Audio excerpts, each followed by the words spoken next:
नमस्कार भाइयों और बहनों, कैसे हैं आप? भाइयों और बहनों, आज मैं एक जानकारी जो लेकर आया हूँ वह माता सीता से संबंधित है।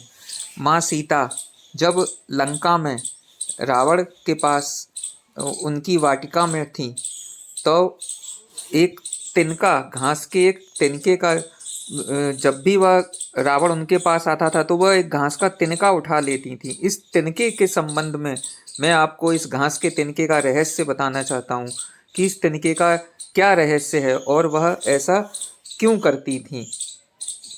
और तुलसीदास जी भी ने भी रामायण में कहा है कि तृणधर ओट कहत वे देही, सुमिर अवधपति परम सनेही। तो मित्रों, एक बार रावण माता सीता से मिलने आया और बोला, मेरे आते ही तुम घास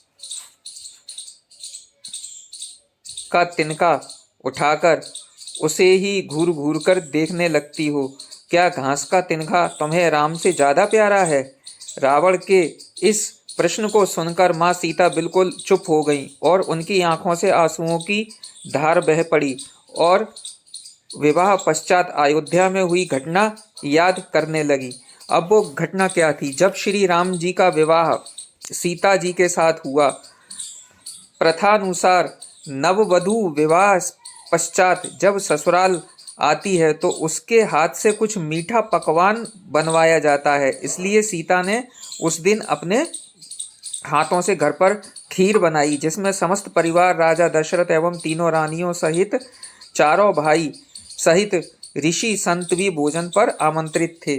सीता ने सभी को खीर परोसना शुरू किया और भोजन शुरू होने ही वाला था कि जोर से एक हवा का झोंका आया। ठीक उसी समय राजा दशरथ की खीर पर एक छोटा सा घास का तिनका गिर गया, जिसे सीता जी ने देख लिया।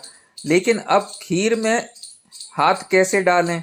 तब सीता जी ने दूर से ही उस तिनके को घूर कर देखा तो वो जलकर राख की एक छोटी सी बिंदु बनकर रह गया। सीता जी ने सोचा, अच्छा हुआ किसी ने नहीं देखा। लेकिन राजा दशरथ सीता जी के इस चमत्कार को देख रहे थे। दशरथ जी चुप रहे और अपने कक्ष पहुंचकर सीता जी को बुलाया।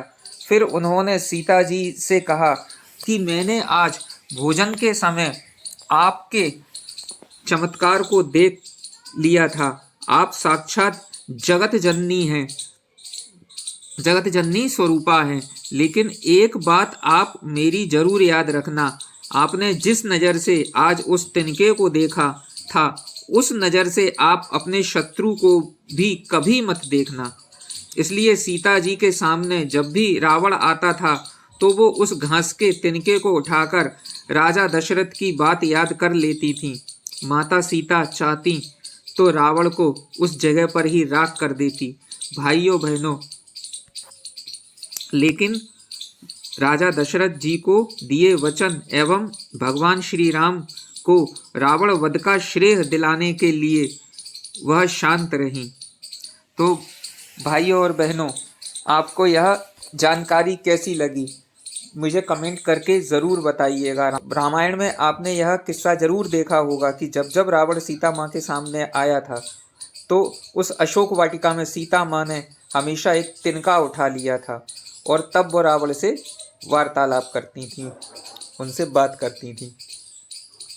तो मित्रों, अगर यह मेरी छोटी सी एक कथा आपको अच्छी लगी हो तो कृपया लाइक कमेंट ज़रूर करिएगा और आप मेरे चैनल पर नए हैं तो कृपया सब्सक्राइब ज़रूर कर दीजिएगा। ऐसी ही और जानकारियों के साथ मिलते हैं मित्रों अगले वीडियो में। तब तक के लिए जय सिया राम।